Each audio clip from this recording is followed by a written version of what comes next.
Tom Brady is the Pied Piper of American football.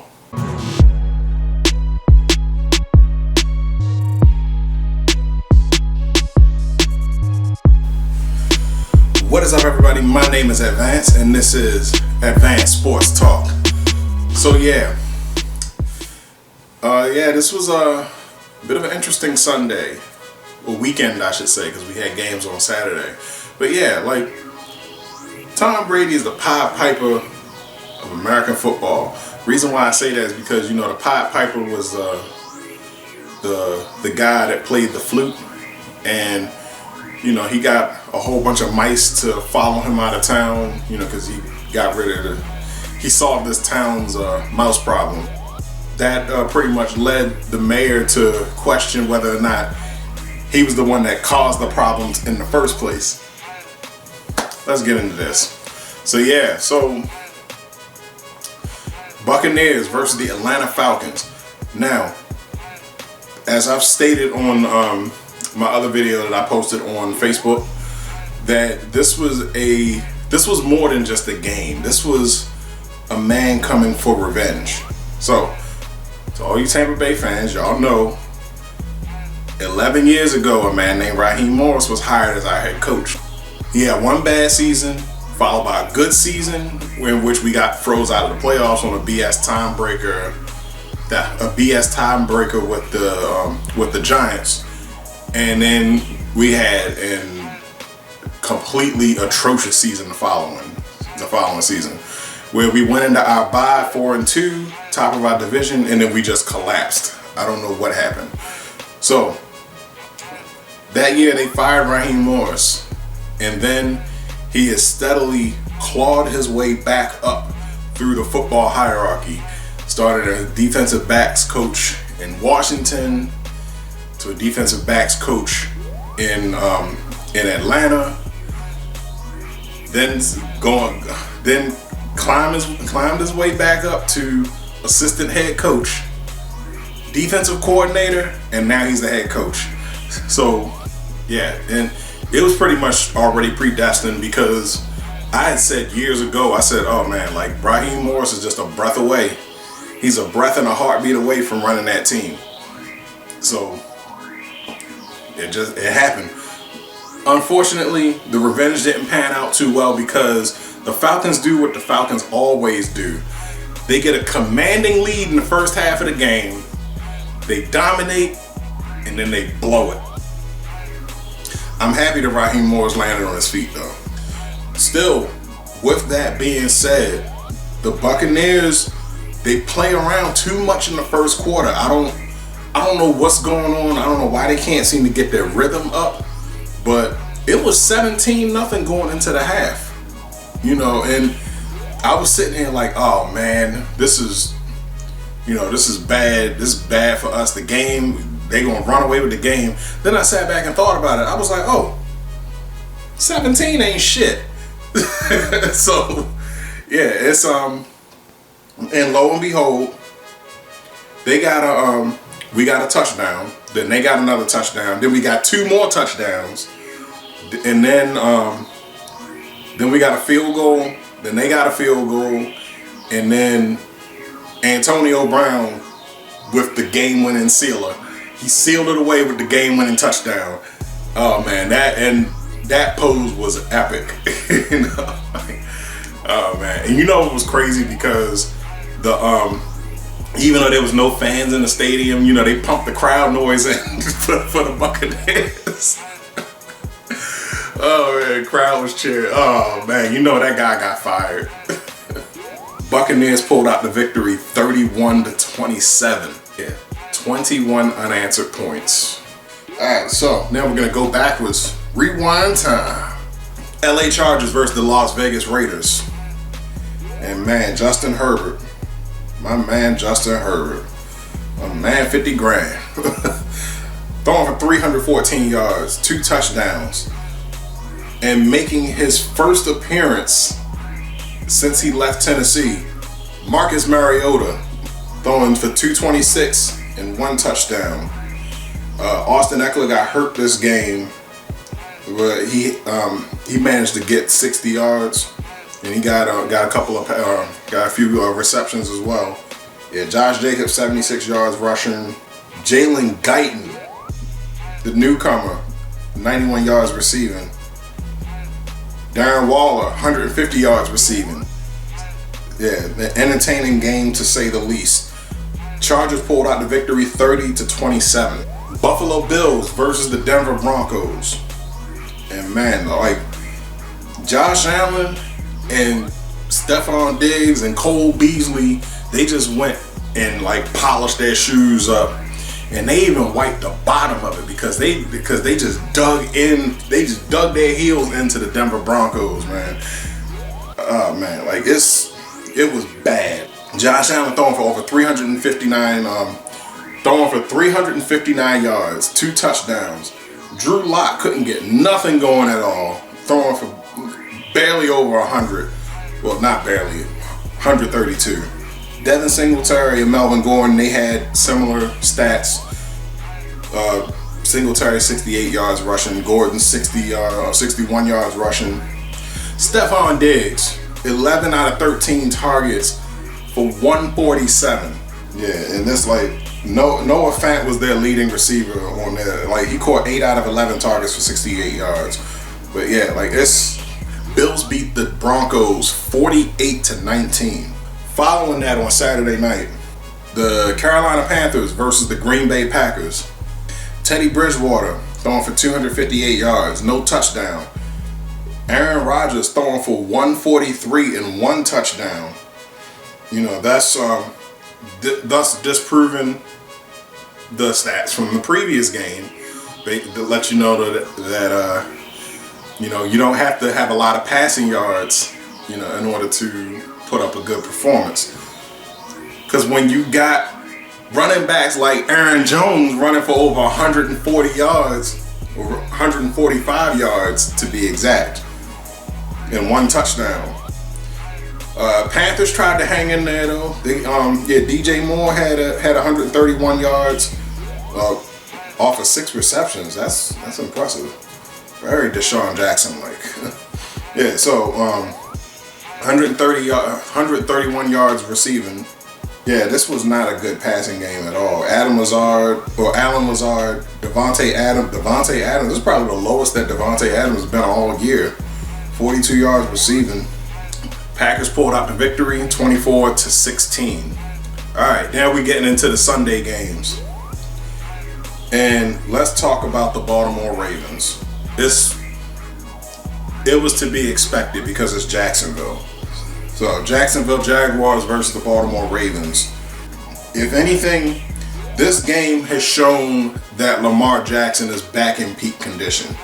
Throwing for over 243 yards, 3 touchdowns. He threw 1 interception, but you know, defense bounced back and they bailed him out for it. Hollywood Brown, 98 yards receiving. And hold on, I gotta go into the stats to get the actual rush yards because you never know. So Lamar Jackson didn't go crazy this game. J.K. Dobbins, 64 yards. Gus Edwards, 42 yards. Lamar Jackson, 35 yards. All of that was rushing. Ravens beat the Jaguars 40-14. I almost said 40-40. Houston Texans versus the Indianapolis Colts. And this looks like it was a hard-fought game. Yeah, Deshaun Watson throwing for 373 yards and 2 touchdowns to Phillip Rivers 222 yards and 2 touchdowns. Jonathan Taylor rushing for 83. Yeah, Zach Pascal 79 yards receiving. T.Y. Hilton 71 yards receiving. Yeah, a little bit of a dip from last week, but you know, man, David Johnson was their leading receiver on was the leading receiver for the Texans.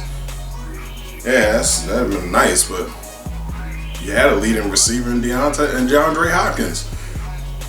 Colts beat the Texans 27-20. The Detroit Lions versus the Tennessee Titans. And Tennessee was not playing around. They wanted to keep that spot.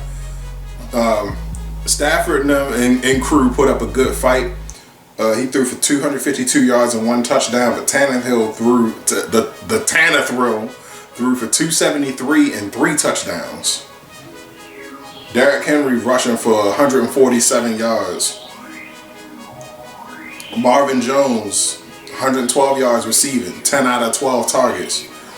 Corey Davis, 4 out of 6 targets for 110 yards. The Titans beat the Lions 46-25. The New England Patriots versus the Miami Dolphins. Tua, roll tide, all that.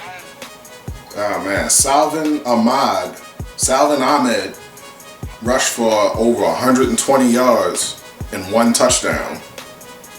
Jacoby Myers receiving 7 out of 10 targets for 111 yards. That's going to be their receiver next year. Jacoby Myers for the Patriots, yeah. Doesn't look like there was anything really of note passing wise.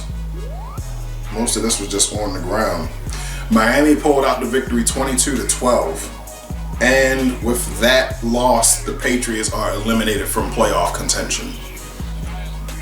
The Chicago Bears versus the Minnesota Vikings. And I said this was going to be the game that made or break it. So, and I can't say that they did not put up a fight. Trubisky throwing for 200 yards, 1 touchdown. Kirk Cousins throwing for 271 yards and 2 touchdowns, 1 interception apiece. This game took place mostly on the ground. David Montgomery rushing for 146 yards. Dalvin Cook rushing for 132 yards. Justin Jefferson getting his mandatory 100 yards. Allen Robinson, 83 yards receiving. When it was all said and done, the Bears got the victory, 33-27. The Seattle Seahawks versus the team formerly known as the Washington Redskins. And I will say this, for this being Washington, I'm surprised the game was this close. The Seahawks got the victory 20-15. Russell Wilson throwing for an all-time low of 121 yards, and 1 touchdown and 1 interception. Dwayne Haskins, 295 yards, 1 touchdown and 2 interceptions. Logan Thomas, who's been on a bit of a spike lately, 101 yards receiving. So yeah, like that NFC East is going, yeah, who knows? The San Francisco 49ers versus the Dallas Cowboys. And man, this was, San Fran put up a good fight in this one. But sadly, for them, Dallas pulled out the victory 41-33. And yeah, they was just in control of this game. You know, I actually don't have nothing to say. Jerry Jones don't care about black people. Nah, just kidding. Next, the New York Jets versus the LA Rams. Oh man, like, of all teams to get the first victory on, the Jets' first victory came against the LA Rams. Playoff contender. Super Bowl team. Oh man, and I know they said Sean McVay was pissed. Maybe not pissed, but definitely died a little bit of shame. Died a little bit from shame, rather. Man, identical quarterback play from both. Sam Darnold back in action, 207 yards passing, 1 touchdown. Jared Goff, 209 yards and 2 touchdowns.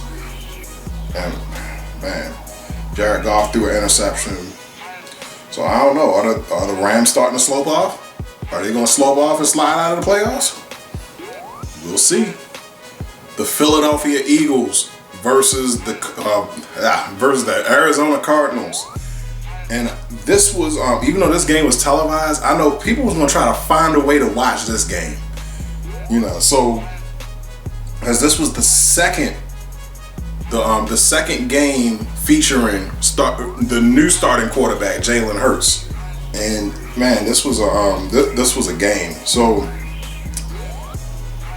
Jalen Hurts threw for 338 yards and 3 touchdowns.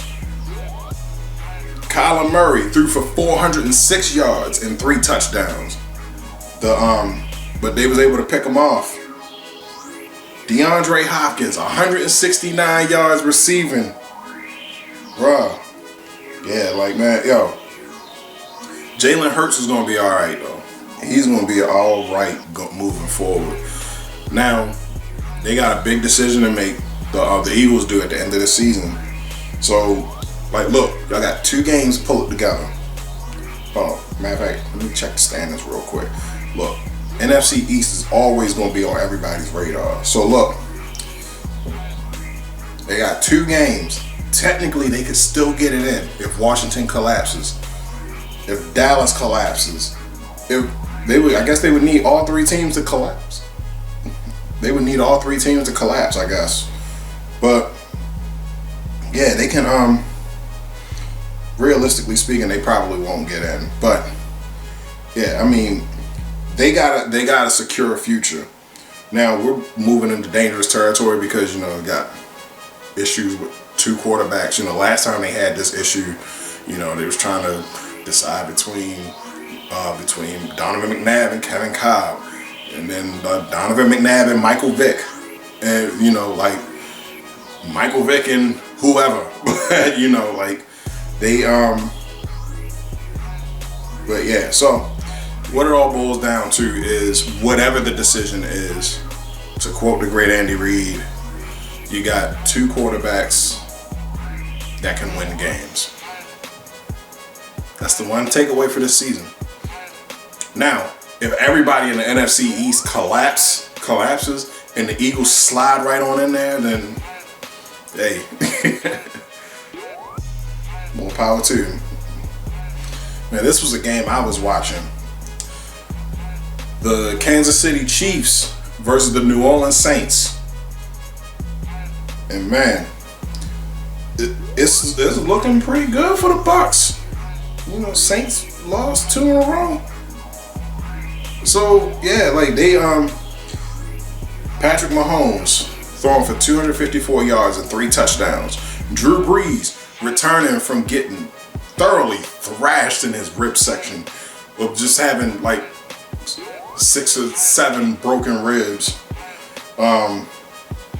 Throwing for 234 yards and 3 touchdowns. He threw 1 interception.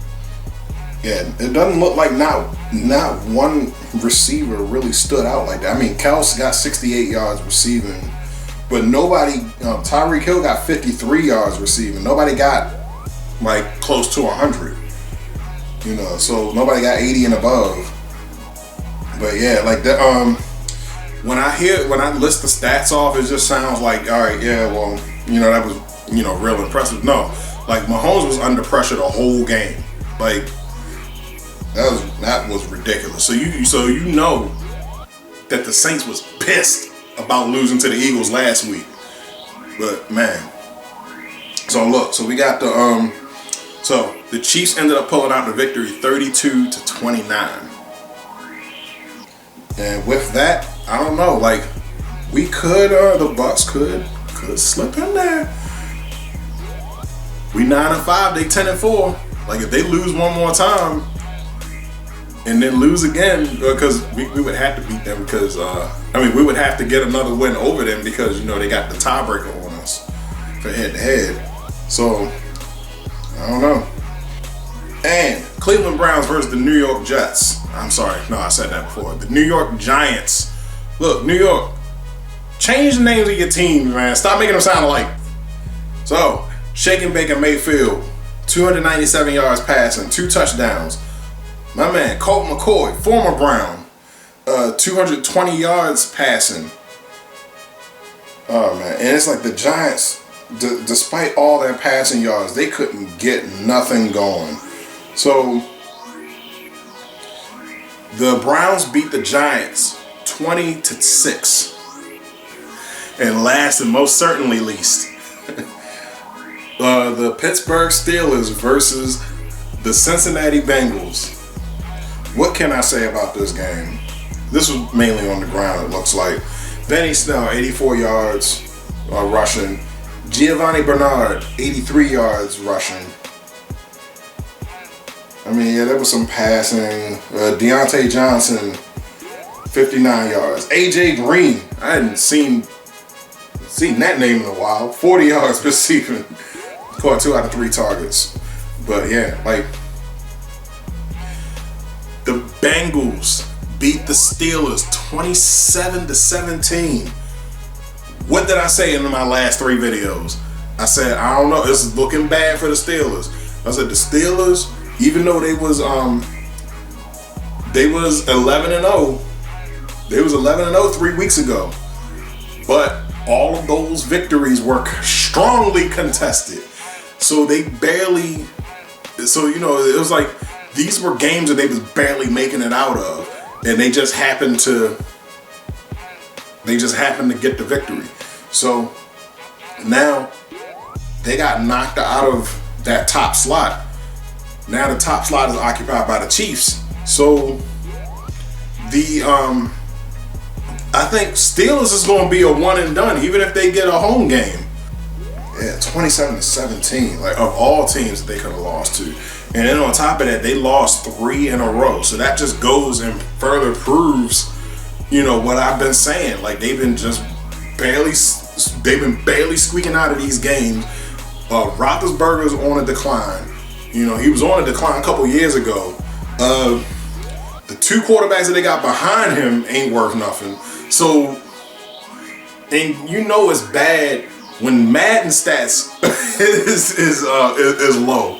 Like the average, like, oh man, average Madden stat for a quarterback is like 70. You know, like, and I mean like low 70s. You know, like usually you get like one that's like above 80 or something. Like, you know, that's your starter. But, you know. So that'll do it for this episode of Advanced Sports Talk.